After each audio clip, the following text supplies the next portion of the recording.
পুনৰ সকলোকে নতুন এটা ভিডিঅ'লৈ আপোনালোকক স্বাগতম জনালোঁ। আৰু আজিৰ ভিডিঅ'টোত দেখিবলৈ পাব আমি পকা কাম কৰি আছোঁ। এটা ছুপাৰ মাৰ্কেট বনি আছে ৰাজগড়ত, আৰু তাতে কাম কৰিম আৰু তাতে যাব ওলাইছোঁ।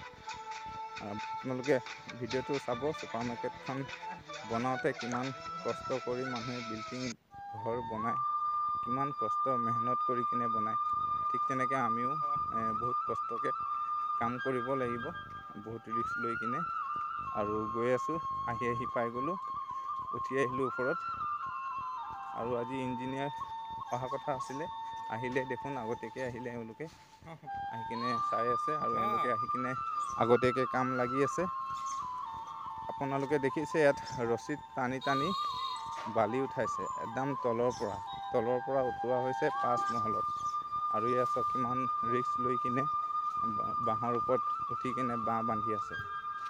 আপোনালোকে এবাৰ ভাবি চাওকচোন, যেতিয়া বাহিৰৰ কিছুমান ৱালৰ কাম কৰা হয় বা যিকোনো কাম হয়, বাঁহৰ চাং পাতি কিনে কিমান ৰিস্ক লৈ কিনে কৰিব লগা হয়। আৰু ইয়াত আমাৰ ঠিকাদাৰো লাগি আছে, কাম নিজে কাম লাগি আছে ঠিকাদাৰে। আৰু আমাৰ মিস্ত্ৰীবিলাকো লাগি আছে, আমিও লাগি আছোঁ কামত। ইয়াত ক'বলৈ গ'লে ঠিকাদাৰ মিস্ত্ৰী যোগালী কোনো কথা নাই, সকলোৱে সমানকৈ কাম কৰে। সকলোৱে চব কামেই কাম কৰে। মিস্ত্ৰীও বালি উঠায়, মিস্ত্ৰীও মছলা বনায়, ঠিকাদাৰেও মছলা বনায়, ঠিকাদাৰেও বালি টানে। তো কাম কৰি ভালেই লাগে সেনেকৈ চবেই মিলিজুলি থাকিলে। আৰু ঠিক তেনেকৈ আমি মিলিজুলি ভাল লাগিছে কাৰণে কাম বন কৰি আছোঁ। আৰু খানা খাবলৈ টাইম হৈ গ'ল, সকলোৱে খানা খাবলৈ আৰম্ভ কৰিলে, ময়ো খাবলৈ আৰম্ভ কৰিলোঁ। তাৰ মাজতে ভাবিলোঁ ভিডিঅ' ক্লিপ এটা খানা খোৱা লৈ থওঁ। আৰু এইজনে হৈছে আমাৰ ঠিকাদাৰ, গামোচা লৈ। আপোনালোকে ভিডিঅ' য'ৰ পৰা চাই আছে, মোৰ ফেচবুক পেজত যদি চাই আছে, ফেচবুক পেজটো আপোনালোকে ফ'ল' কৰি দিব। আৰু ইউটিউবত যদি চাই আছে ভিডিঅ'টো, আপোনালোকে ইউটিউব চেনেলটো মোৰ ছাবস্ক্ৰাইব কৰি দিব। আৰু এইজন হৈছে মিস্ত্ৰী। ক'বলৈ গ'লে 5-6জনমান বহুত দিন হৈ গ'ল ইয়াত, 3 বছৰৰ পৰা আজি কাম চলি আছে। তেনেকৈ মিলিজুলি কাম কৰি আছোঁ আমি ঠিকাদাৰৰ লগতে। এদিন বজাৰ কৰিবলৈ আহোঁতে চিনাকি এজন ঠিকাদাৰ আছিলে, তো তেওঁ ক'লে যে তহঁতি এনেই থকাতকৈ কাম কৰিব পাৰিবি, যিহেতু আগত কাম কৰা চিনাকি আছিলে। তো আমিও তেতিয়া ভাবিলোঁ ঠিকে আছে, যদি কাম হয় ওচৰতে কাম কৰিম। বেংগলোৰ, দিল্লী, কেৰেলা, গুৱাহাটীত কৰাতকৈ নিজৰ ঘৰৰ ওচৰতে যদি কাম কৰোঁ, ঘৰতো কাম হ'ব আৰু ওচৰতে ভালেই হ'ব।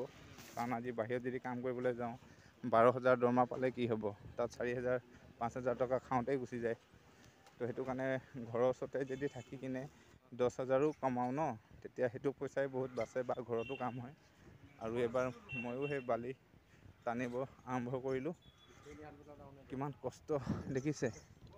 এয়াই হৈছে আমাৰ মতা মানুহৰ জীৱন। মতা মানুহৰ জীৱন বুলিয়ে নহয়, মাইকী মানুহো বহুত কষ্ট কৰে। মাইকী মতা সকলোৱে কাম কৰে, কষ্ট কৰি আছে। তথাপিও মতা মানুহৰ জীৱনটোত মানে মেহনতটো বেছি আছে। তো সেইটো কাৰণেই ক'লোঁ, আৰু আপোনালোকে বেয়া নাপাব। আৰু ইয়াত লাগি আছে চিলিং প্লাষ্টাৰ। আমি একেবাৰে ওপৰত আছোঁ, 5 নম্বৰ বিল্ডিংটোত। তাতে কাম বন লাগি আছোঁ, সকলোৱে মিস্ত্ৰী যোগালী চব ঠিকাদাৰ মিলি কিনে।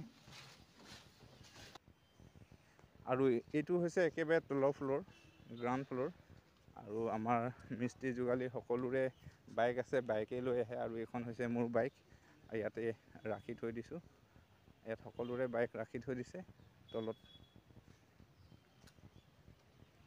আৰু আজিৰ ভিডিঅ'টো আপোনালোকক ইমানতে সমাপ্ত কৰিলোঁ।